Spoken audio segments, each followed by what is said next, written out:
Hello, and tonight we are talking about becoming an emotionally safe spouse. Yep.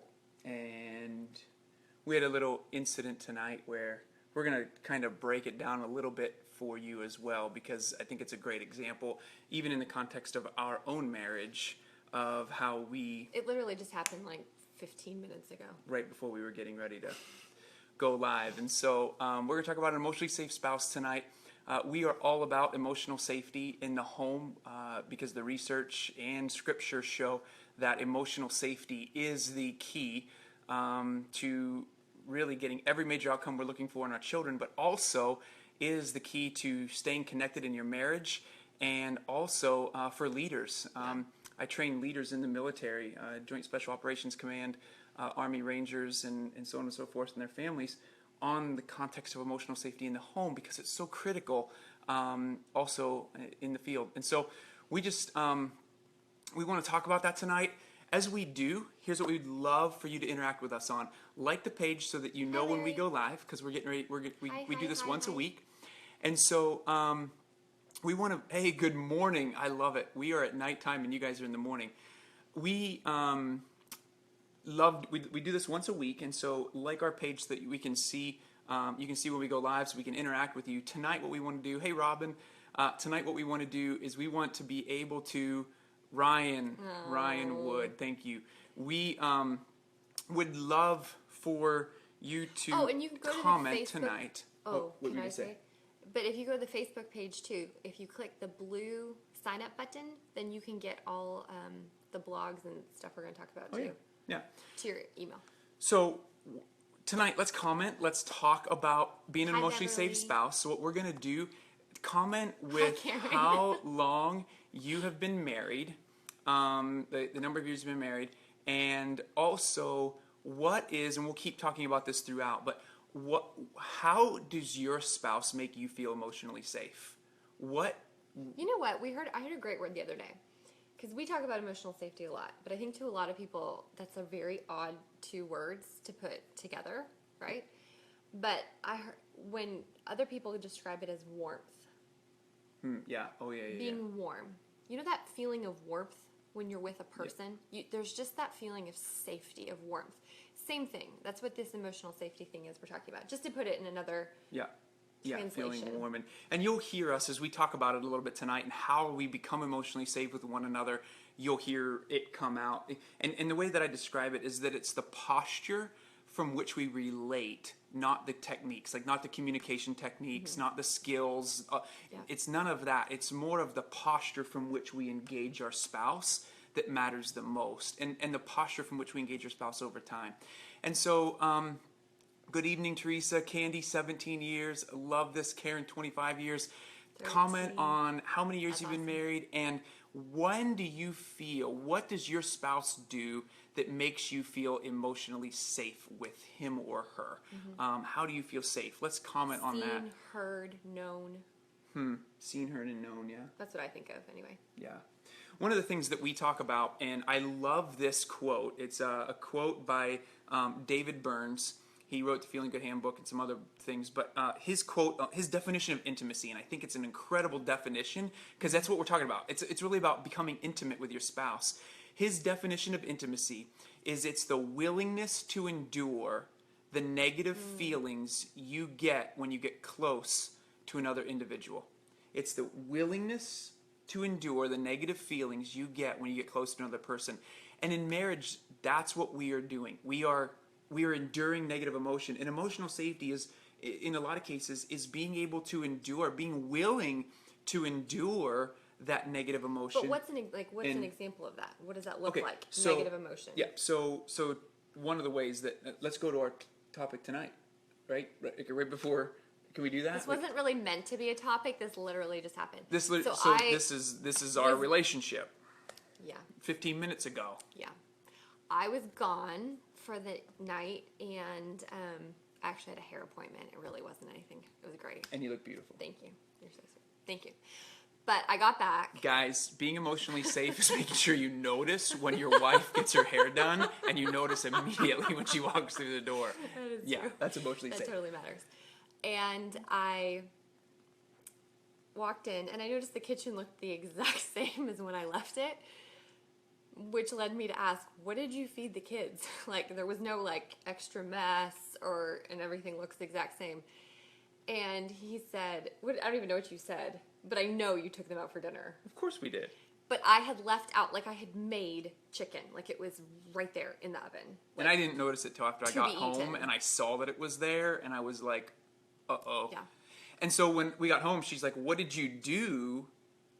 What did you feed the kids? And the tone of voice she used, I knew she wasn't pleased by it.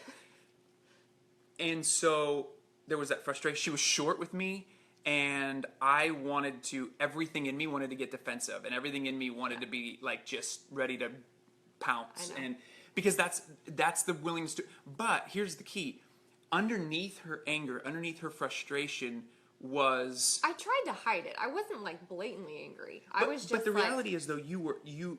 And again, this is probably not a deep. This isn't a deep example, but you were. I mean, there's a degree to which you were frustrated and hurt that you got. You right, but I'd thought ahead. You had thought ahead. I could have fed them at home.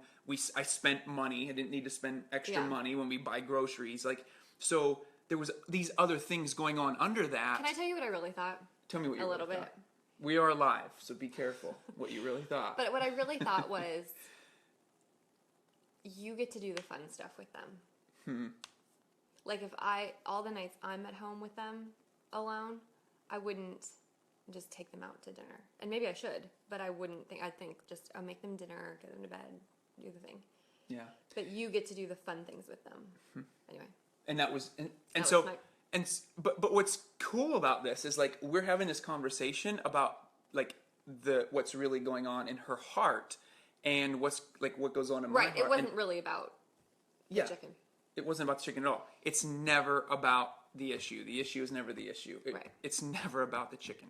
Right? It's never not about about the the nail on chicken. the head. If you've ever seen the nail on the head That is video so funny. on YouTube, check it out. is It's so not funny. about the nail, Yeah. right? It's not about the nail. It's not about the chicken. There's always some, and our ability to be able to pursue, because what was funny is The underlying, but the underlying emotion is what you're going it's that for. underlying emotion. Yeah. What's really going on? And where I get really passionate about this is it's all research based, the emotional safety piece, but it's also scriptural. You look at Hosea and Gomer, and the way Hosea pursued Gomer again, and the way God pursues us. And you also look at the way we're supposed to, in Galatians, the way we're supposed to love as husbands, to love our wives, that we are, like, husbands are supposed to be more submissive than wives. I mean, you look at scripture, we are to lay down our lives for our spouses. And I mean, that is as big of a submission as you can get, is to lay down your life for your wife. And in so doing, John 10:10, it says, the enemy has come to steal, kill, and destroy. I'm starting to preach here. I can tell you're getting. Enemy has come to steal, kill, and destroy. And I think there's no other relationship because of the relationship of the marital relationship and its connection to, it's a caricature of the Holy Trinity. I mean, that's the way it is. We are the bride and the bridegroom. You look at the Holy Spirit and Jesus, and you look at the Holy Trinity. It is a caricature of the Trinity. And if it's a caricature of the Trinity, then it's the one relationship Satan wants to destroy more than any other relationship. And so the enemy has come to steal, kill, and destroy. He wants to take out your marriage. Yeah. But Jesus came that we may have life and have it abundantly. Then you go to Proverbs and it says, guard your heart, for there's a wellspring of life. My wife's heart is the wellspring of her life. And if mama ain't happy, ain't nobody in the house happy. So I've got to be able to also be a part of guarding her heart, because we are one flesh being married. And so that's a really critical, that's a critical piece to being emotionally safe. But so what does that look like, though? It's consistently, so tonight I asked you this question, and I think this is, so for us, here's what it looks like for us. And there's a blog we wrote called How 15 Minutes is Changing Our Marriage. But what it looks like is, one of the ways that we do this is it's valuing emotion. So at the end of the day, it's coming together. And one of the things Christy and I do is we connect throughout the day, all day, either text or phone. Like, we're constantly trying to stay connected so we can understand what's going on with each other. And I know what the environment of the home is going to be like when I get home that day.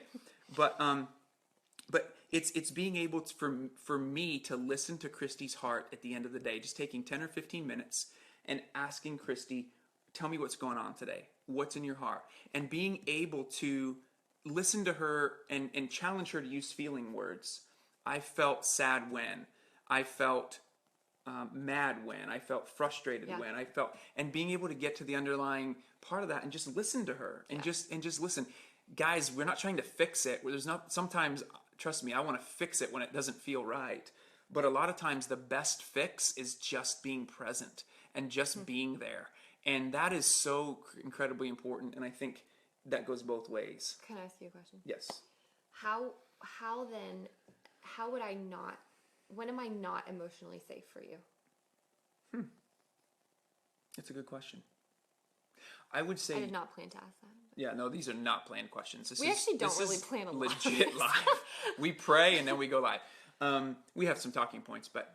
and by the way, one of the things that we did tonight, I'm not trying to dodge your question, but one of the things we did tonight was we put a link in there for free date nights. So, because the Rut, play, dream, laugh, and adventure. 4 different themes. Dream and adventure are my favorite. Yeah, 4 different themes. We put 10 date night ideas around those 4 themes. That means there's 40 date night ideas, and there's 52 questions that give you triggers to ask your spouse on those date nights around each of those themes.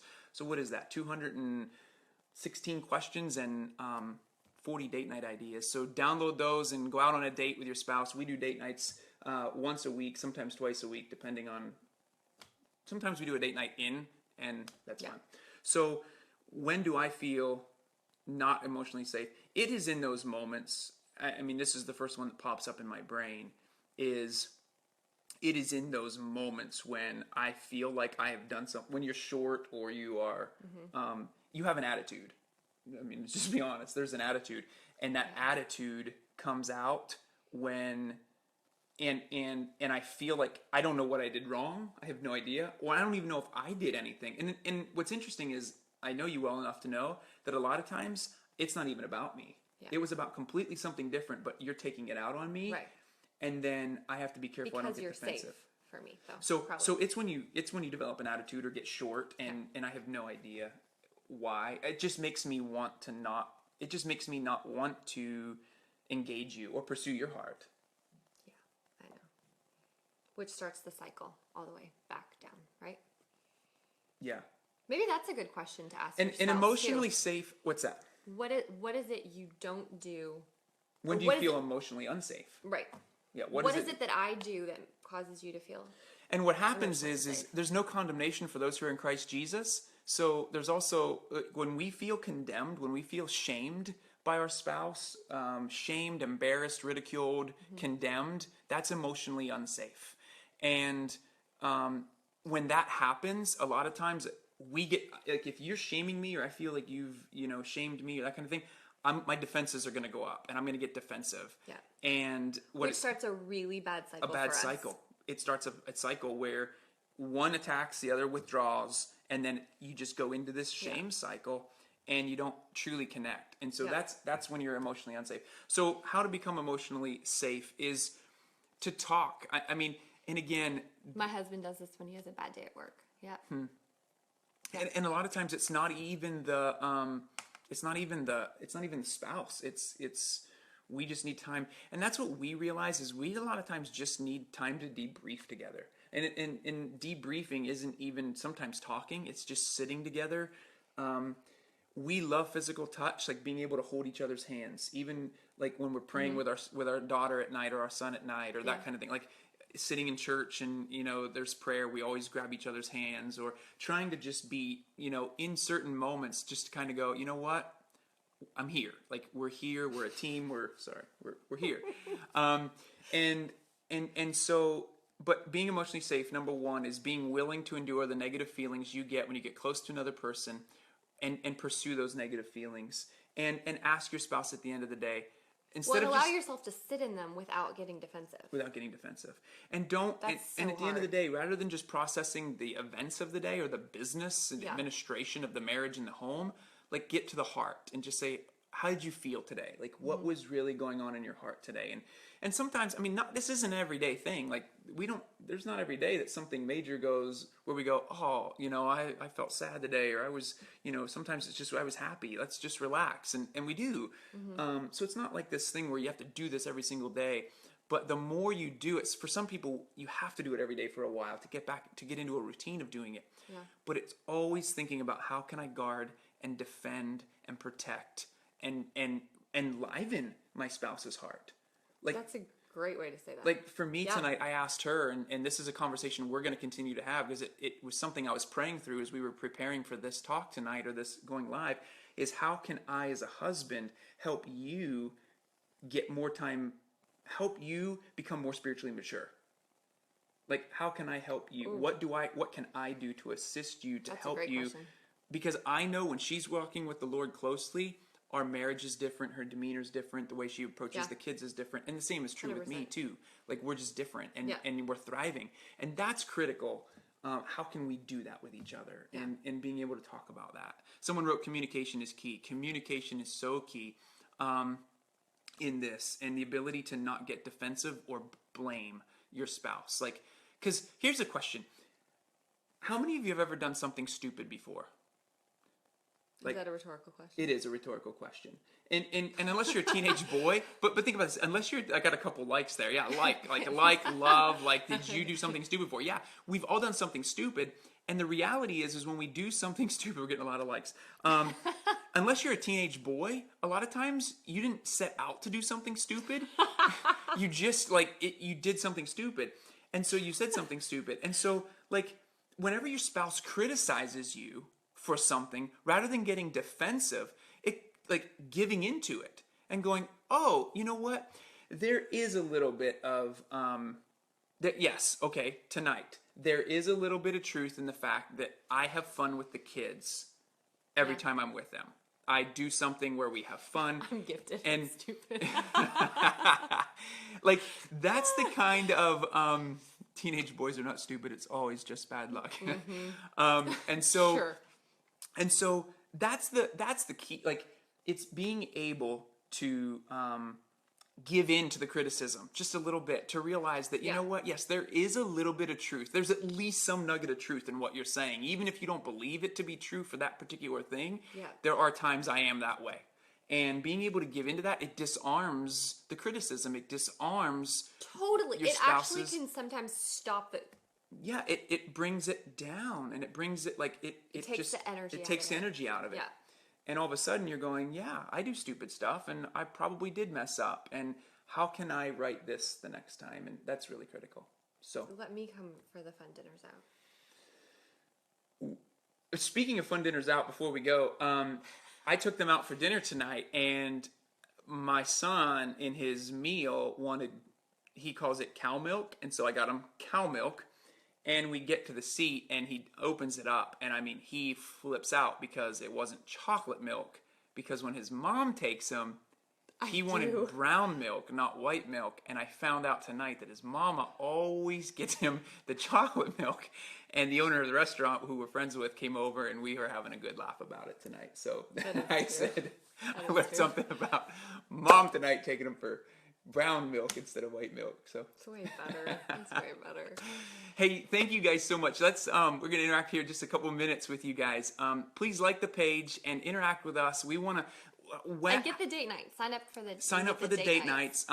We put the link up there, joshuastraub.com/date night, and get those free date nights and start using them. They're just triggers. And they're great ideas. In the house, to out just of the kinda- house. If you can get a sitter, great, but that's expensive. We know that very well. So we so do that, and then the other thing, like the page, comment how many years you've been married, and comment also. Drea, Hey Drea. Oh my goodness, we love and miss you guys too. Listen, we will go back and respond to all. yeah, the we'll comments, respond too. to you It's guys hard because do we it love when to be able to interact with everybody. So comment on how long you've been married and when you feel emotionally safe with your spouse. What does your spouse do? Because we can learn a lot from each other Can I do something which in you becoming never do? emotionally safe. Do But it. if you want more, the whole concept of emotional safety, and especially in marriage, in Josh's book Safe House, there's a whole chapter. It's geared a lot towards parents and but raising that, raising book is- kids. yeah. but it's really much more about creating that warmth in your home. Inside the home. And then it talks just about marriage as well. Where your There's home that. becomes the emotionally safest place on the planet for Yeah. your family. So. Oh, and we also, there's a study on our website if you wanted to do that with your spouse. What's that? Safe House, Oh, the study? the study, Oh, yeah, the study, yeah. which might be a On good the thing. resources page, yeah. A So 6-week study. Sorry. we love interacting with you guys. 10 years, 32 years, 25 years. There's so many of you on here tonight that we can learn so much from. Yeah, Some of us who've been married, Christy and I, at 7 years. Like, there's so, like, especially the younger generation couples have so much to learn from the more seasoned couples. And so if you guys could, talk about what is in your marriage that makes your marriage click. We have friends who are getting ready to get married, Megan and Dwayne. We're excited for you guys. And so, let's learn. We have people who are watching tonight who aren't married yet, who are engaged. We have younger couples, couples with younger kids. So for more seasoned couples, help us, talk about what makes you feel emotionally safe, and let's create an awesome community and learn from each other here. So thank you so much, you all, tonight for checking in, and we can't wait to interact with you.